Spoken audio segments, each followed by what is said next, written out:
Muita gente, inclusive eu, atribui parte significativa do fracasso econômico da sociedade brasileira e latino-americana de forma geral à demonização do lucro. Por aqui, a palavra lucro é quase um palavrão. Empresários são maus porque sempre buscam o lucro. Saúde e educação são direitos, não uma mercadoria, porque não pode ser colocada a serviço do lucro. Serviços de transporte público são uma porcaria, não tem 100% de ar-condicionado no Rio de Janeiro, porque os empresários só querem saber de lucro, não importam com os passageiros. Pessoas falam essa frase sem nem perceber o quão idiota soam. Nos jornais da TV aberta você vai ouvir a demonização do lucro pelo menos umas 18 vezes por dia. Não sei qual a origem histórica desse ódio pelo lucro. Já ouvi gente dizer que se deve à nossa colonização religiosa, católica, jesuíta, franciscana. A Igreja Católica, de modo geral, tem de fato um preconceito contra o lucro, mas os franciscanos particularmente o veem de forma muito negativa. E foram eles que converteram os nativos por aqui, não é? E criaram essa cultura. Outros dizem que o fenômeno é mais recente devido ao marxismo social acadêmico brasileiro, a nossa educação padrão Paulo Freire, que submete os jovens à lavagem cerebral marxista. Lógico, para um marxista, lucro é a mais-valia, então é o grande mal. Também é claro que em sociedades mais ricas, o lucro não tem essa conotação negativa tão grande. Claro, entre os socialistas e comunistas do mundo todo sempre haverá demonização, mas não com um tom majoritário, cultural dessas sociedades.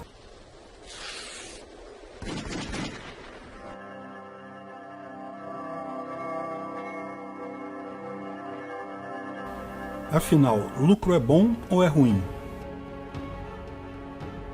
Você acha que eu vou dizer que lucro é sempre bom, né? Afinal, eu sou capitalista. Mas não é não, porque lucro nem sempre é obtido em livre mercado. O lucro obtido em setores regulados pelo governo é apenas mais um imposto, e imposto é roubo, sempre. Lucro obtido em empresas estatais ou privadas, em monopólios como distribuição de energia elétrica, saneamento básico, em que outras empresas são proibidas de participar do mercado pela força, nada mais é que um imposto. Se a única forma de você obter água na sua residência é pagando a SEDAI. SEDAI é a empresa de água estatal do governo do Rio de Janeiro, tá? Isso se deve à proibição pela força de outras empresas atuarem nesse mercado. Todo o lucro da SEDAI é um imposto para você. Não, e não existem monopólios naturais. Isso é uma justificativa tão patética para justificar a reserva de mercado que economistas deveriam corar de vergonha ao mencionar isso. Explica aí qual é a justificativa de monopólio natural tradicional. Você vai começar a falar pela estrutura de custos da prestação de tal serviço. Mas o valor de um serviço não tem qualquer relação com os custos desse. O valor trabalho já foi refutado desde von Bauer.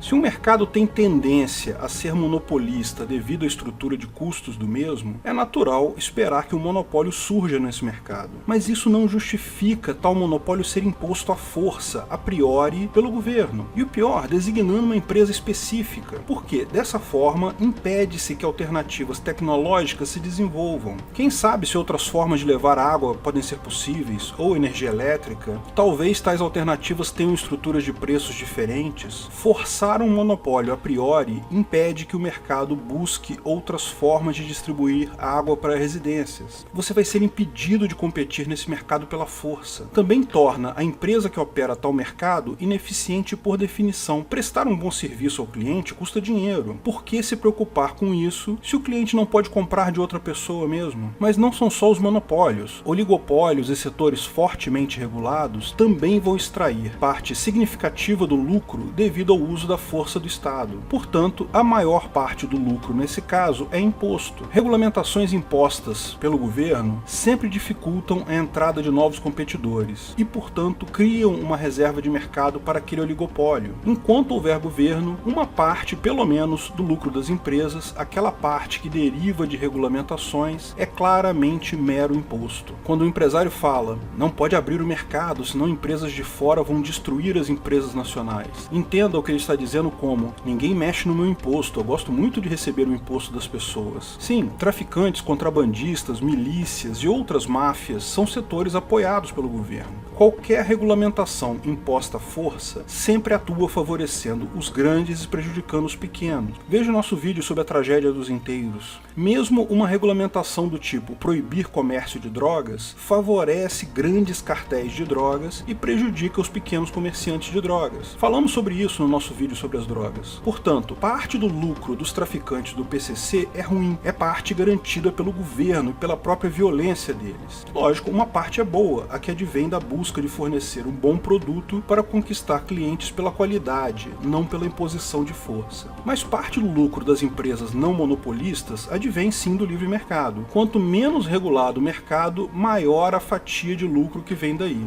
Essa é a parte boa do lucro. Uma parte do lucro da Oi, da TIM, da Vivo, etc. é válida e merecida. Uma parte pequena, porque ainda é um oligopólio forçado pelo governo. Mas essa pequena parte boa já foi responsável por melhorar sensivelmente a telefonia no Brasil. Sim, telefonia hoje é horrível. Todas as operadoras prestam serviço caro e ruim, porque, lógico, ainda é um oligopólio garantido pela força do governo. Essas empresas ainda são fortemente taxadas e sujeitas a regulamentações extorsivas pelo governo. Mas apenas o pequeno grau de liberdade que foi dado foi revolucionário. Eu tive telefone da Telerge, paguei R$4.000 na época pela linha. Era assim antes da privatização. Você declarava o número de telefone no imposto de renda. E o serviço era muito pior do que hoje. Sua linha parou de funcionar, tu ia ter que subornar alguém ou então ficar 30 dias esperando alguém consertar ela.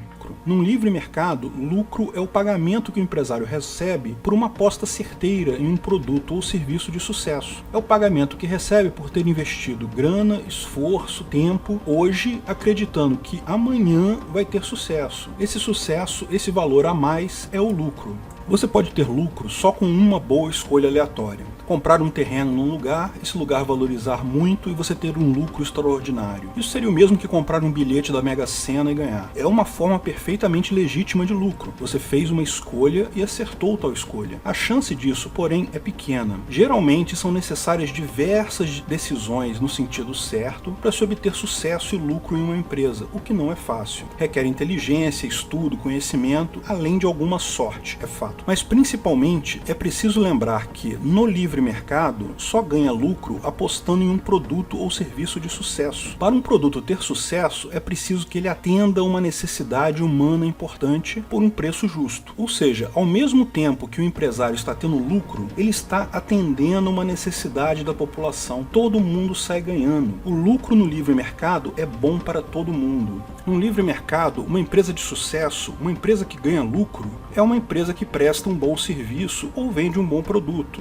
Monopólios pela qualidade, como, por exemplo, o monopólio do Google, não são ruins, posto que, se surgir uma nova empresa com qualidade melhor, ou se o Google começar a decair a qualidade para ter mais lucro, fatalmente vai perder o monopólio. Falei sobre isso no meu vídeo sobre cartéis. O Google só é quase monopolista no mercado de busca pela internet porque presta um bom serviço. Mas o DuckDuckGo está aí. Cada escorregão do Google, eles crescem. Resultado, todo mundo ganha. Lucro no livre mercado não é apenas bom, é ótimo. Não ajuda apenas a empresa e seus consumidores, mas a todas as demais pessoas. Isaac Asimov foi um escritor de ficção científica muito conhecido. Talvez o maior escritor de ficção científica de todos os tempos. Pelo menos eu o considero assim. Ele tem vários livros que seguem uma linha de história. Por exemplo, a série de livros sobre robôs, que foi iniciada com o livro Eu, Robô, que depois virou filme em 2004. A série A Fundação, que é a melhor série dele. Aliás, não vejo a hora de alguém fazer uma versão da Fundação para o cinema. A ideia central da psicohistória é muito legal. Mas tem uma série que não é tão conhecida, sobre o Azazel. São vários livros de contos curtos, todos cômicos, cheios de ficção científica, sobre um ser intergaláctico de 2 centímetros de altura que se torna amigo de um humano particularmente burro e preguiçoso. Talvez vocês tenham visto isso nos Flintstones. Sim, os Flintstones tiraram o Azazel dos livros do Asimov.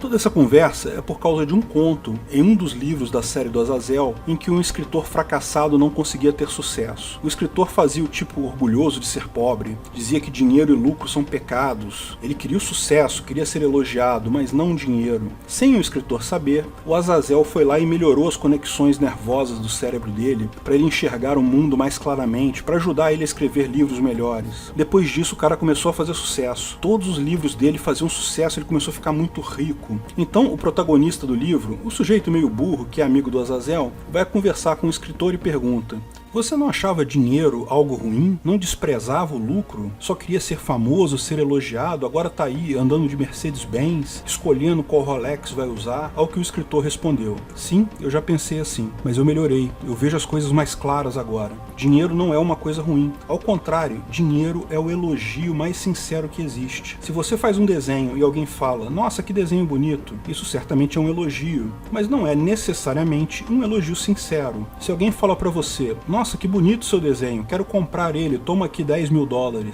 Você pode ter certeza que esse é um elogio sincero. Bom, essa é a moral da história, Uma Questão de Princípios, da série de contos do Azazel, escrita pelo Asimov. Eu não acredito que dinheiro é a medida da capacidade ou esforço pessoal, porque há vários outros fatores além da capacidade que entram nessa conta. E acho que há vários elogios sinceros que não envolvem dinheiro. Mas tratar dinheiro como algo ruim, lucro como dano, é sim medida de falta de capacidade mental. Ao contrário, quanto mais lucro existir em uma sociedade, isso significa que mais necessidades de mais pessoas estão sendo atendidas pelas empresas. Lógico, lucro real, advindo exclusivamente da escolha livre do consumidor sobre qual produto ou serviço adquirir. Não lucro advindo de uma ação em que o consumidor não pode optar por outra. Queremos o lucro bom, o lucro de mercado, não o lucro ruim, o lucro advindo de concessões ou regulamentações impostas à força. Queremos o lucro do Uber, que você pode escolher ele, o Lyft, o 99 ou qualquer um que queira fornecer o serviço. Não queremos o lucro de empresas de ônibus e táxis, onde você é restrito a um prestador de serviço garantido pela força do governo. Absolutamente nada justifica a escravidão estatal. Não há nenhuma justificativa moral ou ética para um grupo de pessoas, governo, ter direito de impor leis e violência a outras pessoas. Mas é importante perceber que sem governo não é apenas a nossa liberdade que estamos conquistando, é também uma sociedade muito melhor. Se você gostou do vídeo, não esqueça de curtir e compartilhar. Comente abaixo se tiver qualquer dúvida ou se quiser sugerir novos temas. Se inscreva no canal e clique no sininho para ser avisado de novos vídeos. Lançamos vídeos novos todas as sextas-feiras, eventualmente algum vídeo extra durante a semana. Patrocinadores têm acesso aos vídeos 2 dias antes do público, bem como vários outros benefícios e brindes. Veja como se tornar um patrocinador em http://apoio.ancap.su. Agradecemos a todos os nossos patrocinadores, principalmente nossos patrocinadores VIPs: arianobre.com.br, Bob Dias, Bruno Brinatti, Cláudio Góes, Délcio de Castro Júnior, Keller, Fabrício Biasotto, Gabriel Carres, Igor Vilela Bastos, Matheus Azevedo, Matheus Carvalho Silva, Matheus Nardi, Onias Vieira Júnior, Paulo Marcelo Dal Bosco, Raul Batista, Rafael Andrade, Rodrigo Andolfato, Sérgio Leonardo, Thiago Abreu, Wanderson Meneghini, Washington Matos Poloto. Se quiser contribuir com o canal, ajudar na divulgação do anarcocapitalismo, veja na descrição do vídeo de que formas você pode fazer isso.